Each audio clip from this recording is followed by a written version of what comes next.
Slave Knight Gael is probably the single greatest boss fight in the history of gaming. That's quite an ambitious thing to say to start off this video, but because there is so much to talk about Slave Knight Gael, I think the only thing I can reasonably do, because I simply have too much to say about this fight, is sort of just talk about the OST, but also really condense his story into as much as I can in, let's say, the span of about 2 minutes. So let's see if we can do that. Here's the nutshell version. And if you do not want to hear about Slave Knight Gael's story, then spoiler alerts for the next 2 minutes. So here we go. At some point, much later into the story, let's say as soon as you defeat Lothric and Lorien, you travel all the way back to the Cathedral of the Deep. You will find Slave Knight Gael bending and praying in amongst in one of the small little alcoves, and he asks you to observe a piece of cloth and recognizes you as being unkindled ash. Slave Knight Gael, after you accept it, you touch it, and you are pulled straight into the painted world of Ariandel, where Slave Knight Gael chuckles silently to himself, when the flames emerge, a flame alighteth. So once you defeat the first DLC, the Ashes of Ariandel, and before you get transported away, you may be able to know that in Sister Frida's cathedral, if you travel all the way upstairs, you will come across a young girl, unnamed, but simply has gone by the name Arya by the Dark Souls community, who is looking to paint a new world. And she requires the Dark Soul to be used as pigment. This is what many people could believe to be the only real connection between Dark Souls 3 and Bloodborne, because it's inspired that Arya is instead painting the world of Yharnam, but this is still yet to be confirmed, but it's one of the most popular theories out there. So, deciding that almost we have nothing better to do after we freed her from captivity by one of Sister Frida's knights, and you promise to go and get the pigment for her new world, she also asks to know about where Uncle Gael is. And Uncle Gael, it seems, also went on an adventure to seek out the Dark Soul to be used as pigment. However, his journey not only involves traversing through the Dreg Heap, and he openly gives you some very, very helpful tips and information about getting through an archaic twist of a lot of the destruction of Lordran from the old game. It's speculated that really, for this story to work, you sort of have to beat the first DLC, and then you sort of have to get the sort of the beginnings of the true ending of the game, where you are transported to the kiln of the first flame. But basically, once you get to the Dreg Heap and you go through all of those floating accursed demons, you then defeat the Demon Prince, you are transported all the way to the Ring City, and amongst many other things happen, you are transported to the very end of the world, in which everything has been crumbled and destroyed, and the world is nothing more than a desertless wasteland, where you find that Gael is still alive, but in his rage he consumed the pygmies in an attempt to take the Dark Soul for himself, and his expedition has driven him insane, and believes that we are going to be a suitable pigment for her lady's painting, and because we don't give up our Dark Soul just because Gael asked us to, Gael just leaps out and the fight begins. There's a lot more to talk about this, but considering that the beginning of the fight is a throwback to Artorias and how he throws a dead body of one of the pygmies impaled on his sword, well, the fight. In fact, to be honest, the fight begins almost very much like Artorias, where Artorias, well, Gael more specifically, is sort of looks a little bit withered and battered, and years have sort of done their damage on him, and he sort of like scuttles around and slays you with one hand. Like this. And this is just how it sounds alone. Oh, I can't wait to do this.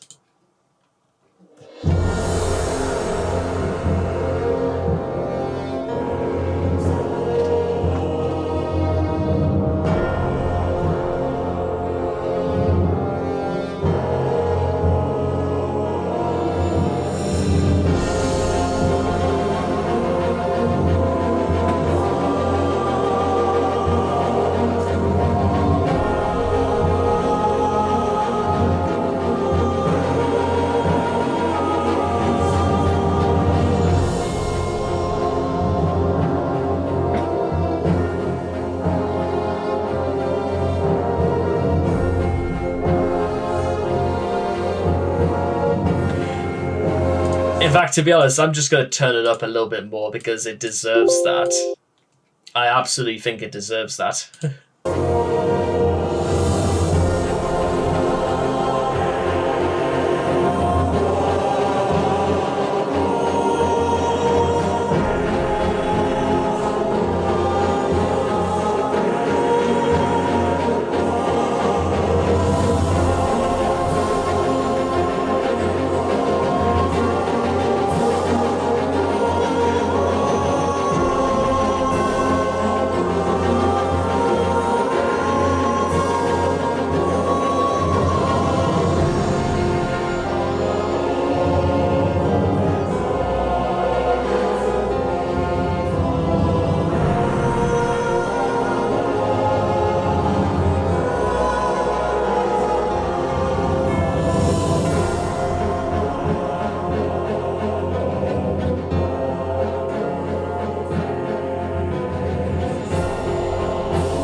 And there is a very definitive cut-off point from this point, because this is just the end. This is just the end of the first phase of the fight, where apparently you've actually managed to kill Gael, and he sort of stumbles over and starts bleeding onto his sword, at which he exclaims, "Is this the blood? The blood of the dark soul?" And he's sort of revitalized, and his entire second stage consists of him actually gaining the powers of the blood of the dark soul, of all those he's consumed, and fights us with an air of dignity, but with an even greater level of power, kind of which we haven't really even seen to this point. Not even when you face Sister Frida is this sort of power on display, because you always get the impression when you fight Sister Frida that there are ways to sort of avoid all of her attacks. Gael's agility in the first stage is something, but dodging his attacks is even harder in his second stage, because his whenever he swings a sword, he leaves an after trail with the remnants of the dark soul. So there's very few places really to hide, especially when he pulls out his machine gun crossbow and throws the Way of White Corona. And here it is, by the way.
Jesus.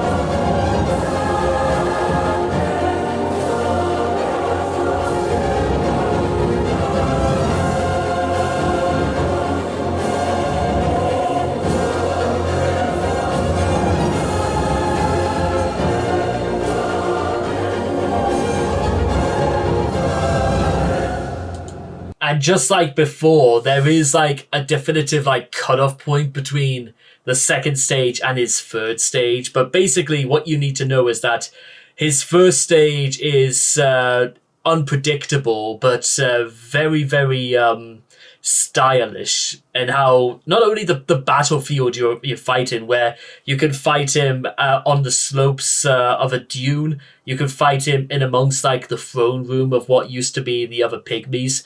There's really quite a lot of places you can fight him, and there's some ways you can actually rely on the slopes of the dunes to form your advantage. You can do this a lot more in the second stage as well, but it's a bit harder than it sounds or it's trying to make out to be. And then its second stage was more honorable, and there's a sense you're fighting again a being of higher power compared to his first stage before he touches the Dark Soul. The third stage of the fight, where Gael stumbles around and he can't take it and he explodes, and the souls of the Dark Souls come out with fury. And the third stage is desperate fury, and the stakes become even higher, and Gael becomes even harder because of his athleticism, the way he attacks, the lightning he can summon in this fight to just stomp you into the ground.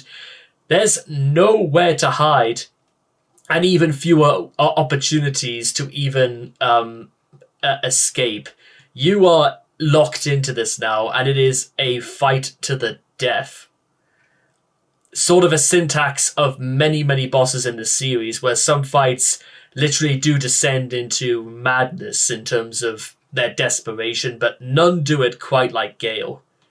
And here's why.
It is still to this day absolutely. I genuinely do want to know, by the way.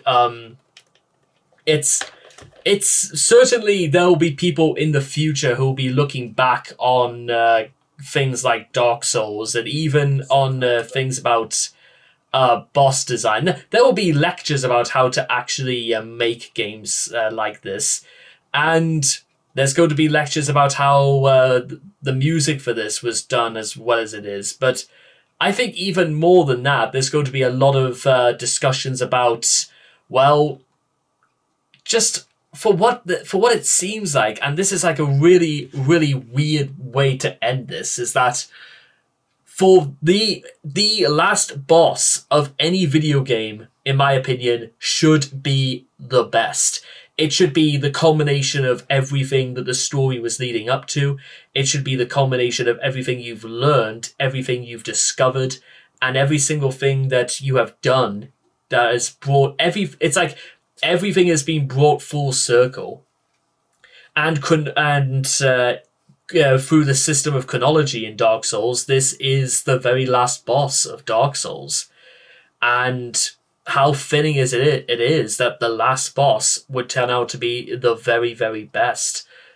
Because, again, it's through design of it's through the madness of characters, it's through the madness of the poor victims who were succumbed to the undead curse, who did everything they could to keep their sanity in check, to those who would imprison those who couldn't, to those who abused their power, to those who tried to destroy civilizations through some impractical means, and even to those that meant everything and gave everything and did anything and everything, and their reward is madness. A madness that is never ending, and one that cannot end, no matter how badly we want it. And easily the best boss fight that From Software has ever given us. Now, I know fine well a lot of people will be saying, well, of course, Elden Ring. Here's the thing, again, I know, and again, there's Sekiro as well, but then again, I've never played Elden Ring or Sekiro. And I haven't even finished talking about the OST for Shadow of the Erd Tree. Speaking of recommendations from Shadow of the Erd Tree, well, the only other thing I thought to ask at this point is, well, what do you guys want to see? Do you want me to check out another series of OSTs from a different franchise? Make sure to hit me up, because I think that would be a very, very interesting little idea. It might give me some ideas for games to stream here and there. But with all that being said and done, well, what else could I say? It was the best of all time, and probably still will be the best of all time. And I cannot wait to see all of you guys again in the next video. Take care, and bye-bye for now.